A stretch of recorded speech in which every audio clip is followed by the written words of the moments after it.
I want to start today by asking you something personal.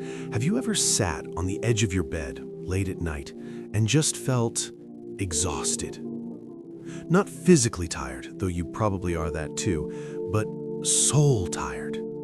You've done the work, you've stayed up for tahajjud until your eyes were heavy, you've sent out 100 applications, you've tried to be the good person, and yet when you look at your life, it feels like the download bar is stuck at 99%, for months, for years. You see people around you, maybe people who don't even seem to care about their character or their connection to the divine, and they're flying. They're getting the promotions, the houses, the ease, and you're sitting there wondering, is there something wrong with me? Is Allah angry with me? Why is my rizq delayed? Welcome to Barakah Mindset. Today we aren't doing a get-rich-quick video. We're going to sit in that uncomfortable silence together. We're going to peel back the layers of why your provision feels stuck. And I promise you, by the end of this, you won't be looking at the locked door with frustration anymore. You'll be looking at it with a strange kind of peace. First, let's talk about the word delay. In our human world, a delay is a failure. A delayed flight is a mistake. A delayed paycheck is a crisis. But in the kingdom of Allah, there is no such thing as a delay. There is only timing. Think about a fruit tree. If you try to force a mango to ripen in the middle of winter, you can pump it with chemicals, you can heat the greenhouse, but it won't taste right. It won't have the sweetness. It might even be toxic. Sometimes what we call a delay is actually Allah waiting for our capacity to grow. If He gave you that massive business success today while your ego is still fragile, that money wouldn't be a blessing, barakah. It would be a trial, fitna. It would destroy your relationships. It would make you arrogant. It would distance you from your family. Allah loves you too much to give you a gift that will burn your hands. He is waiting for your vessel to be big enough to hold the water He wants to pour into it. Now let's be honest with ourselves. Sometimes we are standing in our own way. Let's talk about the 3 invisible dams that block the flow of rizq. The small, consistent leak. We often look for big sins to blame, but it's usually the small ones we've normalized. How do we treat our parents? Do we gossip at work? Are we honest in the small white lies we tell? Rizq is a spiritual light. If the heart is covered in the dust of small, unrepented sins, the light has a hard time getting in. The transactional heart. This is a tough one. Are we praying because we love the Creator, or are we trading with Him? I prayed 2 rakats, so where's my contract? When we treat Allah like a vending machine, we lose the barakah.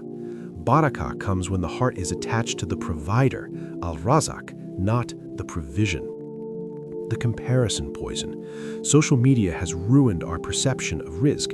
We see the highlight reel of someone's life and we feel a pinch in our chest. That pinch is envy.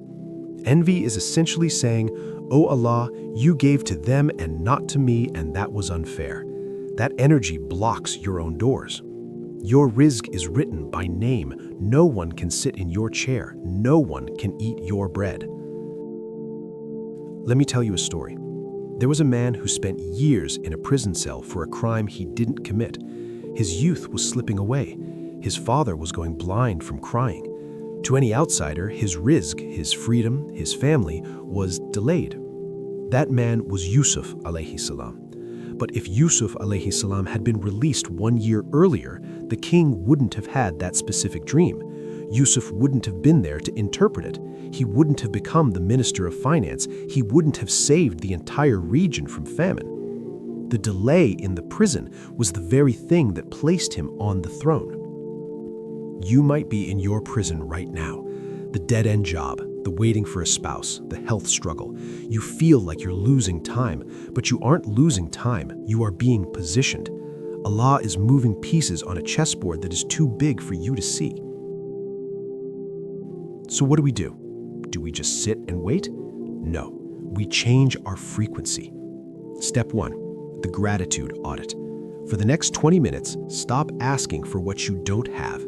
List everything you have that money cannot buy: your eyesight, the ability to taste your food, the fact that you have the internet to watch this. When you show Allah you can handle the small blessings, He opens the big ones. Clean the pipes with istighfar. Gently, the Prophet told us that seeking forgiveness opens the skies, not because you're a bad person, but because istighfar clears the spiritual ego. It's like clearing the weeds so the flowers can grow. Serve others.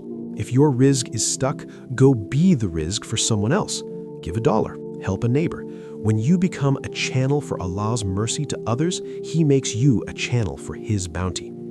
Allah is Al-Lateef, the most subtle. Think about the mother of Musa alayhi salam. She was told to put her baby in a basket and throw it in the river. To a human eye, that is the end. That is a tragedy. But Allah was subtly navigating that basket into the very palace where Musa would be safe and fed. Your rizq might be coming to you in a basket that looks like a problem right now. That no you got yesterday, that might be the very thing that leads you to the yes that changes your life. Stop fighting the river. Trust the one who created the water. I want to leave you with this. If you are breathing, your rizq is not finished. The only time your rizq truly ends is when your soul leaves your body.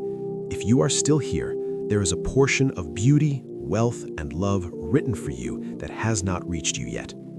Don't let the shaitan convince you that you've been forgotten. You are being prepared. You are being refined. You are being loved in the silence. Stay patient. Stay hopeful. And most importantly, stay connected to the provider. Let me know in the comments. I'm reading them. You are not alone in this.